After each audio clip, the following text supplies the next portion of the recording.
cuestión. Yo no gastaría un euro en desenterrar a Franco y tampoco gastaría un euro en volver a enterrarlo. Para suprimir el impuesto de donaciones, sucesiones, patrimonio, para bajar el IRPF, para bajar el impuesto a sociedades, para publicar en la nómina las cotizaciones sociales. Hemos visto que el gobierno estaba legislando o proponiendo exactamente lo contrario.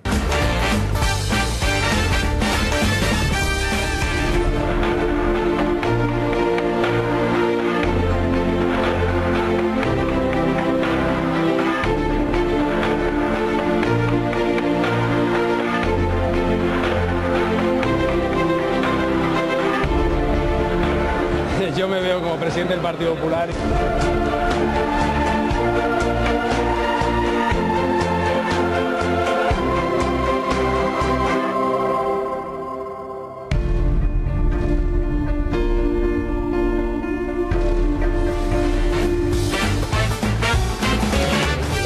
Y hasta aquí ya llegó Pablo Casado, candidato a la presidencia del Partido Popular. Está en el plato del Gatalagua. Señor Casado, buenas noches. ¿Qué tal, Gonzalo? Buenas noches. Gracias por estar con nosotros. Gracias a vosotros. Bueno, ¿cómo llega de fuerzas? Porque lleva usted ahora las más de 10 días desde que pasó el corte de las primarias, más luego toda la precampaña.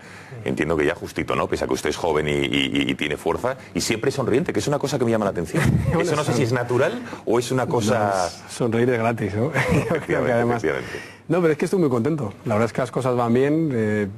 Yo creo que lo que hemos hecho ha sido algo que va a marcar un punto de inflexión en el partido y sobre todo de cara al futuro, ¿no? Lo que nosotros queríamos era poder tener un proyecto de una nueva etapa respetuosa con lo que hemos hecho en el pasado, que creo que ha sido muy importante, sobre todo en las peores circunstancias en España, pero también plantear un discurso sin complejos, con los principios que siempre hemos enarbolado, pero defendiéndolos como nunca.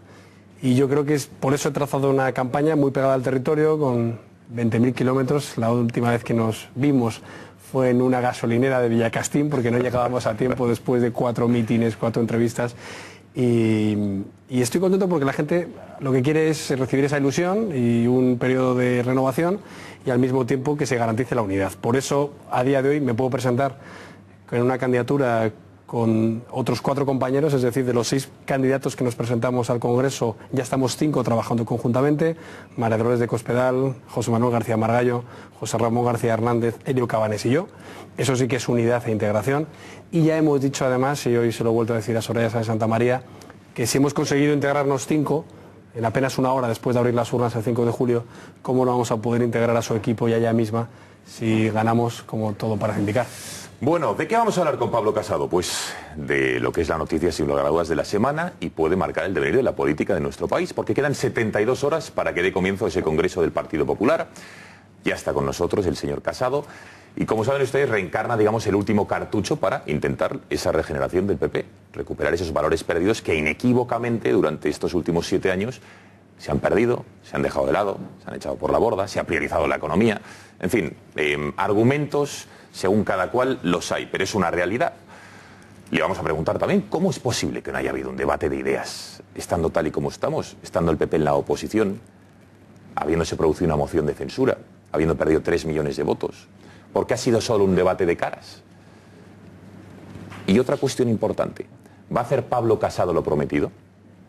Porque ha sido de los pocos que ha dado la lucha, el debate de las ideas, de los valores, los ha puesto encima de la mesa. ¿Le van a dejar hacerlo? Que eso es otra cuestión, porque la presión por todo lo que ha dicho va a ser incesante. ¿Va a tener el coraje para recuperar esas ideas y los valores perdidos del PP? Y sobre todo, ¿qué verosimilitud tiene su discurso, teniendo en cuenta esos valores que el PP ha perdido, ¿no? Porque desde luego él lo tiene clarísimo, los ideales. Otra cosa es que lo vaya a llevar a cabo. Vamos a hablar con Pablo de todo ello y también de esta reunión que ha mantenido hoy con Soraya Sáenz de Santa María durante aproximadamente una hora, no sé si ha llegado, para no sé cuál ha sido el orden del día, esa lista unitaria o no, que desde luego desde ciertos sectores, el de Soraya Sáenz de Santa María, hoy incluso algún medio de comunicación apuntan que Mariano Rajoy también pretende esa lista unitaria, que se la habría encomendado a María Dolores de Cospedal.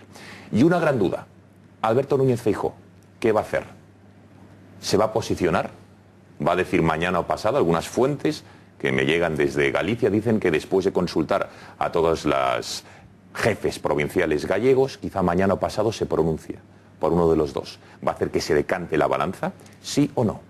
Y la batalla de los vídeos. que estamos en siglo XXI, a mí me gusta personalmente, no sé el señor Casado cómo lleva esto de los vídeos, pero yo creo que le están dando salsa al debate.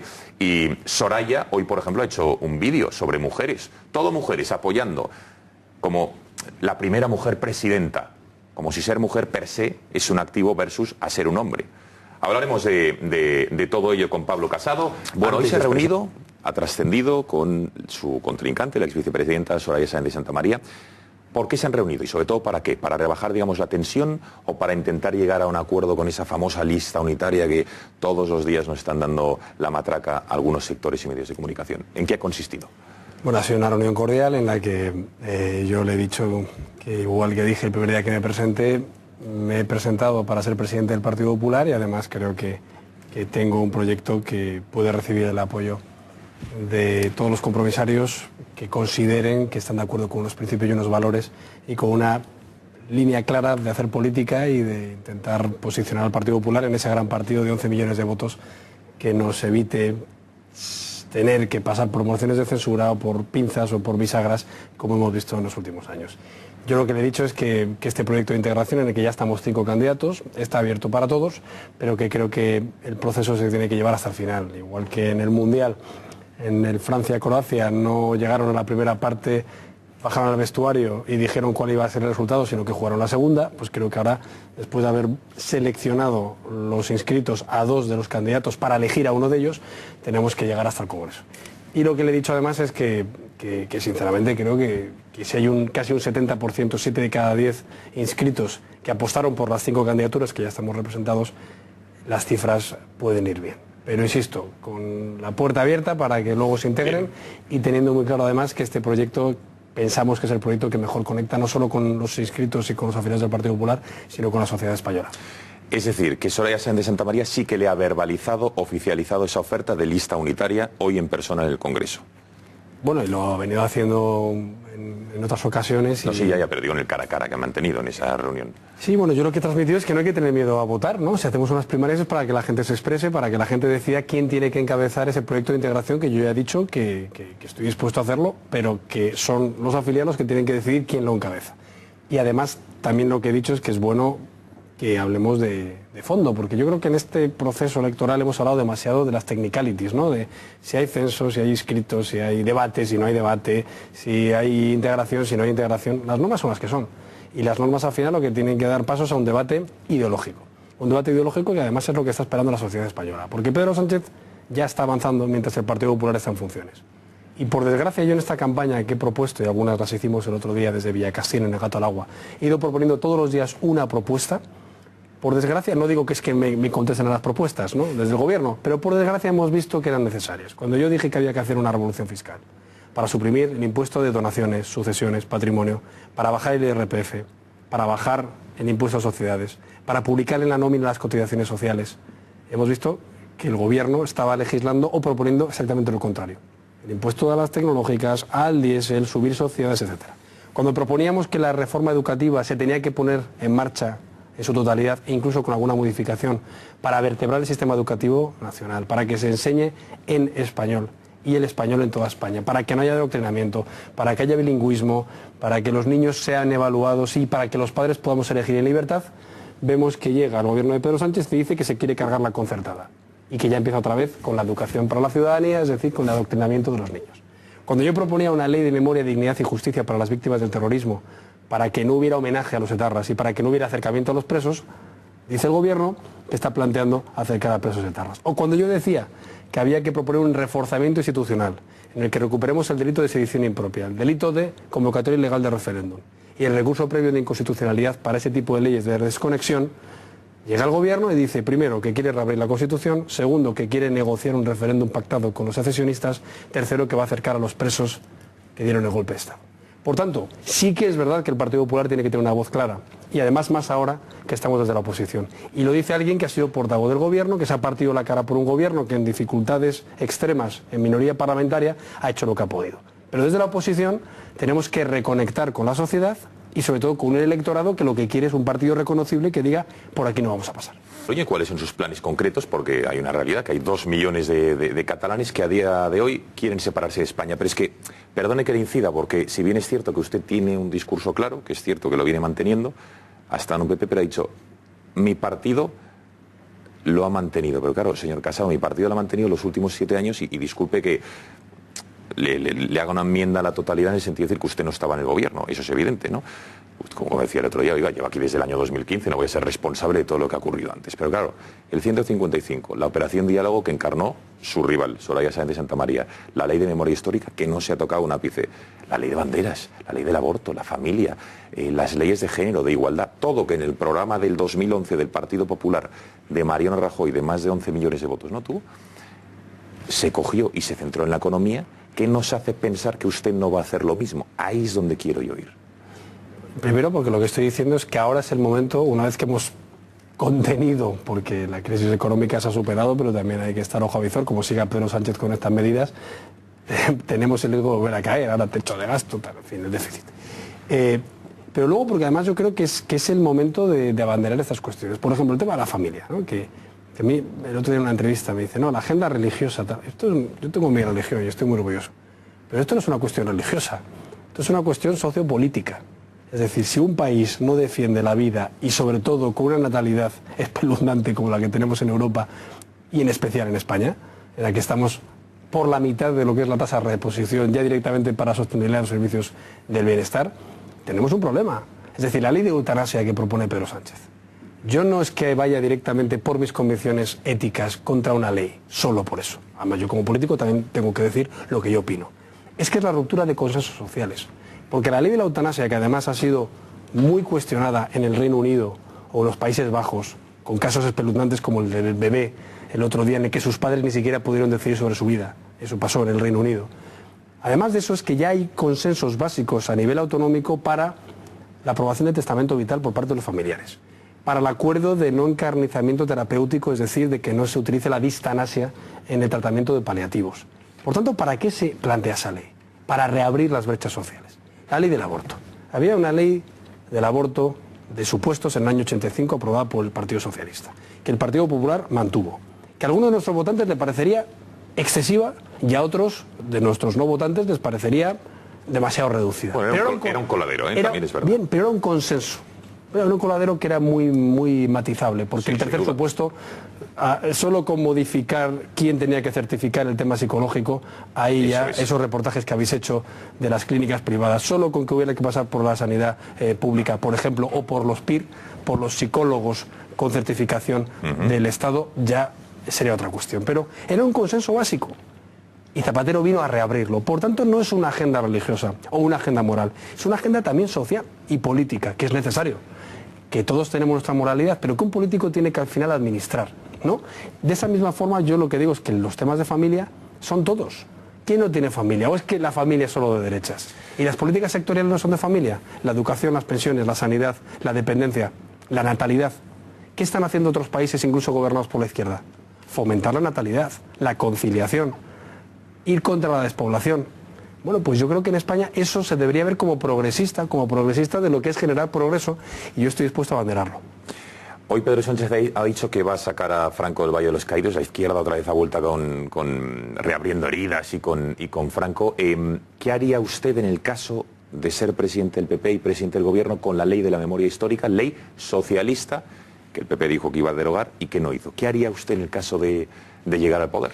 Bueno, lo que hizo el Partido Popular es no dedicar ni un euro a esa ley. Sí, pero no la derogó, efectivamente. O sea, yo es un tema además que sinceramente no admito ni una sola lección por parte de la izquierda, porque todos hemos tenido nuestras cuestiones familiares en esos años. Pero España se dio un abrazo en el año 75, en el año 76, 77 y 78. Y decidieron mirar hacia el futuro. Los represaliados, los que estaban en un lado, los que estaban en otro, los que estaban en el exilio, los monárquicos, los que volvieron. En definitiva, ¿por qué se reabre esa cuestión? Yo no gastaría un euro en desenterrar a Franco. Y tampoco gastaría un euro en volver a enterrarlo. O sea, yo creo que es que reabrir esas heridas. Cuando hasta el propio Carrillo acordó con, por ejemplo, Fraga o con Suárez, mirar hacia adelante, ¿por qué tienen que venir los que podrían ser sus nietos para intentar reprochar o intentar rectificar lo que ellos hicieron, ¿no? Yo creo que es una responsabilidad tremenda y desde luego lo llevo defendiendo muchos años. No se puede volver a levantar trincheras entre españoles.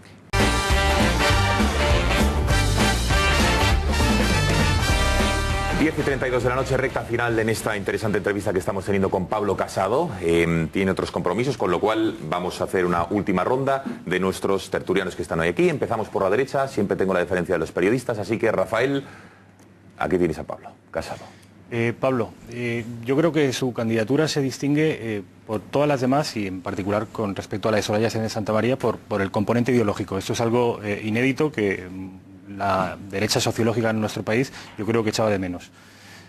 ¿Qué hubiera hecho usted de diferente con respecto a la gestión del gobierno del golpe separatista?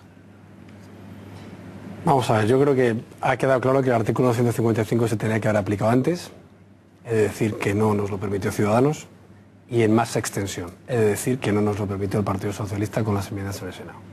Permíteme que sea indulgente con lo que hicimos y que sea autocrítico por la enseñanza de lo que teníamos que haber hecho. Si tuviéramos mayoría absoluta, probablemente el 155 hubiera intervenido TV3, hubiera intervenido la educación en Cataluña, y hubiera aplicado por lo menos, después del 7 y 8 de septiembre, no un mes después. Y nos hubiéramos evitado muchos problemas. Como yo soy proactivo y positivo, he detallado anteriormente a Gonzalo con qué delitos se hubiera evitado ni siquiera la necesidad de intervenir. Son dos. La sedición impropia, que lo suprimió Belloc en el 95 en el gobierno de González. Eso anticiparía que, por ejemplo, cuando el asalto a la Consejería de Economía por parte de los manifestantes rompiendo coches de la Policía Nacional y la Guardia Civil sucedió, ya habría un encausamiento grave a los promotores. Y en segundo lugar, en la convocatoria de referéndum ilegal, que es lo que impidió que el plan Ibarretxe siguiera adelante. ¿Os acordáis? Tuvieron que venir a las Cortes Españolas y las propias Cortes Españolas desbarataron el plan y el PNV fue lo suficientemente responsable para luego también cambiar su liderazgo. Por tanto, son mecanismos previos para que no haya que judicializar el proceso. Este segundo mecanismo luego lo suprimió Zapatero. Con Camaño, en el año 2000, creo que fue en el 2010. La convocatoria de referéndum. Con el ministro Camaño. Entonces, yo creo que eso es un reforzamiento institucional. Yo propuso también que el recurso previo de inconstitucionalidad, que es verdad que lo hemos ampliado a los estatutos de autonomía en esta legislatura, también se amplía aquella legislación con efectos irreversibles. Ahí entraría la ley de desconexión, pero también entrarían leyes con afectación moral, como por ejemplo la del aborto de Zapatero. Hubiera tenido un recurso previo de inconstitucionalidad para no entrar en vigor hasta que el Tribunal Constitucional declarara que quiere pensar. Pero eso es una materia de medidas que luego se tiene que completar, probablemente con una acción de hacer política. Es decir, de hacer política y de apoyar a los que están velando por los intereses de todos los catalanes y el respeto a las libertades y a los derechos. Yo fui a la Jefatura Superior de Policía en Cataluña a decirle a los policías: no hay que pedir perdón por lo que hacéis. Y lo que estáis haciendo es esencial. Y tenéis todo nuestro apoyo. Porque en Cataluña lo que se tiene que percibir es la presencia del Estado. Y sobre todo, decirle a los catalanes que no están solos y que vamos a apoyarles. Una de las cosas que más se le ha achacado al Partido Popular, o por lo menos yo lo he hecho en varias ocasiones, es cómo ha manejado la comunicación o los relatos de ciertas historias ante la situación de Cataluña, ante el desafío, cómo en muchas ocasiones no se ha planteado un relato alternativo, un relato de unidad, un relato de una defensa de España que pudiera enamorar a estas personas. ¿Cómo este proyecto que plantea, cómo estos 5 puntos en un momento dado, si ganara las elecciones, podrían enfocarse a realmente convencer a toda esta gente? Bueno, como eres experto en comunicación, pero oye, también has sido diputado y has sido, con lo cual, cocinero antes que fraile, ¿no? Efectivamente. Y a veces en política es verdad que no conectamos con ese debate sugestivo que tiene que conectar, que tocar la fibra sensible de las personas, pero creo que estos principios ya tocan de por sí a la gente, ¿no? Y de hecho, uno de los movimientos cívicos más importantes que yo he vivido ha sido esa revolución de las banderas en las ventanas, esos españoles que nos han dado un mandato a través de su balcón de defiende a la nación española, ¿no? Yo creo que lo más comparable fue el espíritu de Hermoa, ¿no? En el sentido de que la sociedad civil es la que reclama a sus políticos que les representen, pero que les representen no solo en materia tributaria o en materia medioambiental, que les representen en lo más hondo de sus sentimientos patrióticos. Y por tanto creo que cualquiera de estas cuestiones es fácil de canalizar, es romper la placa de hielo para que los demás barcos vayan detrás. Yo creo además que quien enarbole esas banderas es muy probable que no solo lidere a su partido, sino que también consiga liderar la sociedad y reconectar con la política. Porque es que el problema es que los políticos a veces hemos sido o más lentos que la sociedad, o hemos estado al margen de los debates sociales. También es una responsabilidad de los medios de comunicación, porque llevamos demasiado tiempo con el monotema. Cataluña, crisis económica. No hemos conseguido plantear horizontes en los que la gente se ilusione, en los que haya esperanza. En otros países se hace. En Francia, por ejemplo, Macron reunió a sus diputados en la Asamblea en Versalles, en sesión extraordinaria, y si tú ves su discurso, es un discurso no a 2 años, sino a 10, a 15 o a 50. Pero es que hasta Trump lo está haciendo, teniendo una posición mucho más proteccionista. Entonces, esa aspiración, ese movimiento que sucedió en el Reino Unido con el Back to Basics o con la Big Society, que lo consiguió Reagan, que lo consiguió Thatcher, es lo que hace que las sociedades al final vayan detrás de los liderazgos políticos. Es decir, que los políticos no solo administremos o comentemos lo que ocurre, sino que digamos lo que tiene que ocurrir y que entonces apelemos a que nos sigan los demás, pero teniendo un proyecto muy claro en el que, como tú decías, hay que engancharles, no solo con la comunicación, sino con el contenido. Venga, Rocío y Miguel. Bueno, a mí me gusta que estemos otra vez hablando de principios y valores. Me preocupa que veo cierta transversalidad ideológica en algunos de los que forman su equipo y los que forman el equipo de la señora Santamaría, que también no me cuadra, porque me llama la atención, por ejemplo, que la señora Cifuentes, la de la ideología de género, la que nos quita a los padres la libertad para educar a nuestros hijos según nuestros valores, pues diga que coincide con los valores que apoya usted, o ver al señor Maroto, el que apoya el vientre alquiler, estar en su candidatura, o al señor Semper. Veo y me preocupa más que nada por lo que venga después, ¿no? Porque claro, uno puede defender unos principios, pero si efectivamente su objetivo es abarcar todo lo que hay a la derecha del PSOE, y por ese objetivo y por querer unir se va a ceder otra vez a las ideas de otros, pues volvemos a estar en la posición en la que ha estado el PP antes, que es que por unir a todos y por sumar todas las corrientes se abandonan otra vez los principios, porque tenemos que sumar a Cifuentes, tenemos que sumar a Maroto, tenemos que sumar a Semper, y vamos a tener que sumar al final a la señora Sáenz de Santamaría. Volvemos a estar en un PP descafeinado. Entonces, mi pregunta es, esa unión posterior o esa integración posterior supone, y se ha hablado de cesión en determinadas ideas, en determinados principios, para poder sumarles, o... No, precisamente, si yo no me integro es porque creo que quien tiene que liderar esa agenda es el presidente del partido. Lo hicimos en el 89. La refundación del PP ahora suena algo histórico y muy positivo. Fue cruenta. Con el CDS, con el PADE, con el PDP, con los cántabros, con lo que había en Valencia. O sea, es decir, fue cruenta, y hubo unos años en los que verdaderamente... Bueno, se retiraron saludos, se cerraron partidos, pero creo que fue muy positivo, porque al final quien marcó la agenda consiguió que todos le siguieran. Oye, y hubo gente que se desenganchó. Yo no creo en los congresos en los que luego pases facturas o pases la guadaña, no. Lo que creo es en liderazgos que vayan muy fuertes, muy rápidos, y luego habrá gente que diga, oye, pues yo no estoy de acuerdo, me parece muy bien. Ahora, yo sí que he dicho que las puertas están abiertas, y además, como no he ocultado mis principios y valores, y además los he detallado en 5 bloques fundamentales y luego en un decálogo de las medidas a adoptar inmediatamente, nadie que me haya apoyado, yo no he pedido ningún apoyo. Y quien me apoye por redes sociales o que me apoye en mi candidatura, bienvenido sea, nadie podrá decir que yo les he engañado. Y además, bueno, es que son, insisto, es que son principios absolutamente asumibles por la mayoría de los españoles. Pero digo una cosa, todos, si fundáramos un partido, tendríamos discrepancias con mucha gente y tendríamos muchos partidos pequeños. Porque, claro, no pienso lo mismo que ni mis hermanos. Cuando se aspira a tener un partido de mayorías absolutas, de 11 millones de votos, es verdad que tienes que abrir las puertas y ventanas a que mucha gente pueda aportar. Pero siempre tienes que tener muy claro cuál es tu línea. Y tienes que ser sugestivo para que la gente te siga y para que piense que esos principios son buenos. No que sean unos principios porque son los míos, sino que son los principios que han hecho avanzar a la sociedad siempre y en todo lugar. Porque claro, cuando empezamos, por ejemplo, el tema económico, ya que he explicado los morales y los familiares, en el tema económico es que ya no hay alternativa a la economía libre de mercado. Por eso viene el colectivismo social ahora. Porque la izquierda, cuando vio que todos los cascotes del muro de Berlín enterraron el colectivismo económico y que ya harían el ridículo si plantean una economía estabulada, se han pasado al colectivismo social, al etiquetar por mujeres, jóvenes, ancianos, inmigrantes a la sociedad.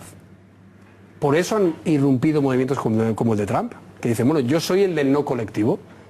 Por eso irrumpen movimientos populistas en Europa. Y yo creo que no, que los partidos tradicionales tenemos que adaptarnos a eso, a que no hay que colectivizar la sociedad, sino que lo que tenemos que hacer es plantear medidas útiles en base a unos principios claros, en el campo económico, los que han funcionado siempre durante los últimos 200 años. Miguel Durán. Pablo, pues en corto y por derecho. Como yo fuera de antena te trato de tú de haber presidido el gobierno, no te habrías atrevido, aun sin contar con el apoyo del PSOE y de Ciudadanos, a dar un golpe de timón, sabiendo que tenías un montón de población detrás de ti, a dar un golpe de timón, a aprobar el 155 y, yendo un poquito más lejos, ¿serías capaz de admitir que el Partido Popular, a los catalanes que nos sentimos españoles desde 2012, nos abandonó y se dejó toda la cancha libre para la Asamblea Nacional de Cataluña, para Òmnium, para TV3? ¿Habrías convocado elecciones inmediatamente después de aplicar el 155? Son preguntas sencillas. No, ¿alguna más, Miguel? Lo digo porque si tienes alguna más, o si quieres sentarte aquí directamente, no hay problema, Miguel, ya sabes que aquí esto es un bailecillas. Él puede escoger responder a dos. No, venga, a ver, Pablo. No la pueden aportar. Respecto al tema de Cataluña, ya lo he dicho. Evidentemente, ya a la vista de lo que ha pasado, pues teníamos que haber actuado de otra manera. Yo soy indulgente porque creo que ningún gobernante, y menos el que ha sido mi jefe, ha hecho nada pensando que hacía algo incorrecto, sino que ha primado el consenso parlamentario, que ha tenido una forma además de gestionar, que por ejemplo en el rescate fue fundamental, que es una forma de actuar reposada, en la que no se hierre, pero en este caso creo que la deslealtad y el engaño de los independentistas ha sido tremendo. Por tanto, miremos al futuro. No vamos a llorar sobre la leche derramada. Ahora lo que hay que decir es que como siguen con el procés, como siguen con la amenaza, ahora no se les puede pasar ni una, porque ya engañaron una vez.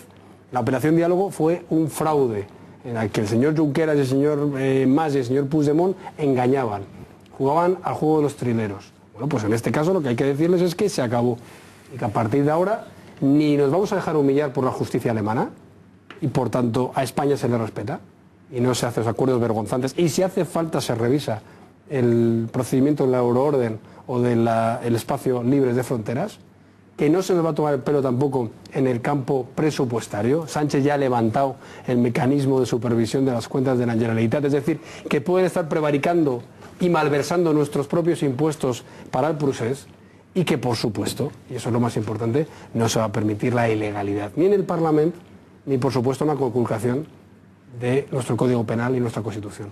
Y creo que eso es con lo que yo me quedo, que miremos al futuro y que digamos claramente a todos los españoles que por ahí no vamos a pasar. Don Pablo Casado, que muchísimas gracias por haber estado esta noche. Gracias a vosotros. Toda la suerte del mundo de cara al Congreso de este fin de semana. Suerte y ánimo. A por ello. Gracias. España se dio un abrazo en el año 75, en el año 76, 77 y 78 y decidieron mirar hacia el futuro. Los represaliados, los que estaban en un lado, los que estaban en otro, los que estaban en el exilio, los monárquicos, los que volvieron, en definitiva.